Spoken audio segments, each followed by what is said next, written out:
yung pumili. Alam nyo, final natin, ang civil service, ang trabaho nila ay pagtingin sa mga empleyado sa gobyerno. Mag-apply pa lang kayo, mayroon ba kayong yung ano yung kalimutan itong passing ng civil service eligibility. Dalawa man niya ito, yung kasi pa, ito, when I'm a student, I thought that I passed, and when I graduate, kumuha din ako ng professional. Okay? So, even Alice Guma, schoolmate namin sa engineering na mga kumlauti, siya, automatic na siya. Hindi na kailangan kung alam sa service.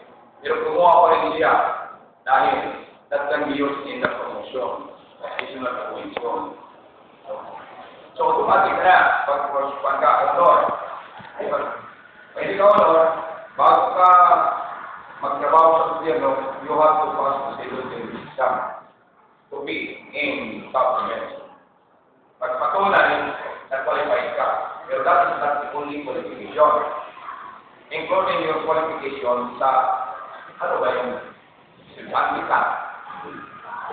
Dahil ako, nag-estudyante ako, pag-apply ko ang teacher, dito or doon sa AE, dahil doon ako nagawa primero, agad. Ang ginawa ko sa application ko, tinunod ka agad ko kung ano lahat ko mga accomplishments ko na acquire sa estudyante.